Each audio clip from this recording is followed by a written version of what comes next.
Hello, it's Carly McAvoy. I wanted to talk about reading graphs today. Sometimes the same information can be given in a number of ways. Here's the results of a survey where people were asked which fruit they found to be the nicest. In this case, both graphs have 6 different types of fruit. You can see they listed even in the same order: apple, orange, banana, and so forth. The graph on the left is a vertical bar graph because the bars are running vertically. And on the right, it's a horizontal bar graph because the bars are horizontal. Notice that they have the same information on the axes. The vertical and horizontal axes are just flipped. So that on the horizontal axis, on the vertical bar graph, we have the types of fruit. But that is the vertical axis for the horizontal graph.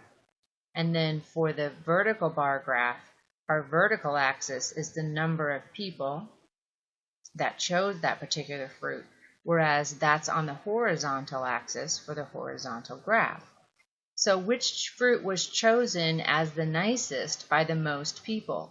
In both graphs, here we can look for the tallest bar, which looks like 40, and that was blueberries.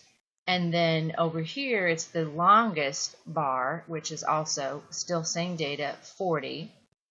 And still blueberries. And then which fruit lost this bizarre popularity contest of being nice? Well, that would be the shortest bar, either vertically or horizontally. It looks like grapes were not considered to be very nice. Okay, sometimes data for 2 different groups are compared side by side, as in this double bar graph. What is the horizontal axis telling us? The horizontal axis is the one that runs horizontally, and this is telling us the different activities. Now the name of this graph is what those kids are doing, and this is participation in selected leisure activities.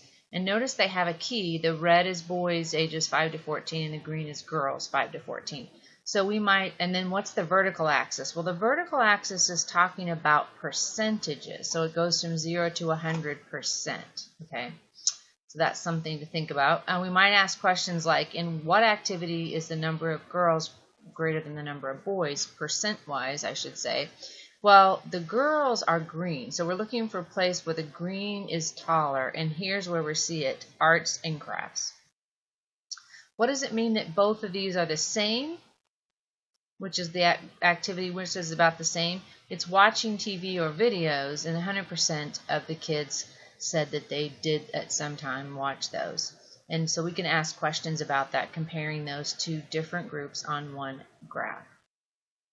All right, sometimes we can look at more than one thing per bar, such as in this graph, where we have blue is the aluminum, yellow is carbon, and iron is that salmon color.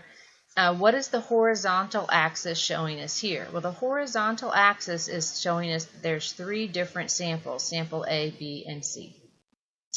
And the vertical axis, which is running up and down, is telling us the weight in grams. So we could ask a question like, which sample weighed the least in grams? Well, the one that weighed the least would be the one that's the least tall. So this would be this one, sample B. If we asked how much did it weigh, we'd have to trace over and say it looks like it weighs about 54 grams. Or we might ask which one of these 3 samples appears to contain the most aluminum. So here's the aluminum in the blue.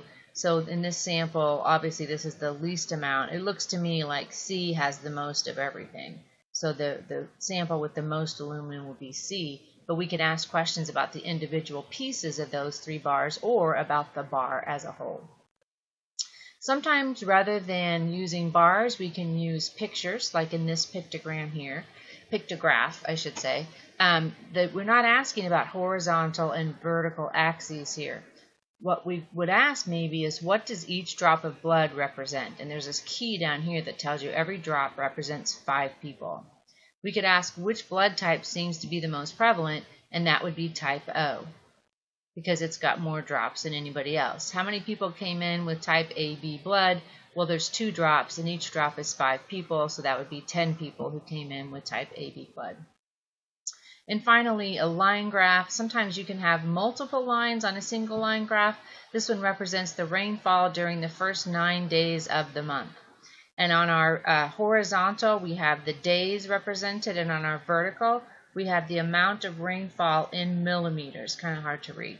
Which days saw the same amount of rain? Well, that would be the times when we saw the line being at the same point. Here, this day 2 and day 8 had the same amount, 2 inches. How many more millimeters of rain did they get on day 3 than on day 5?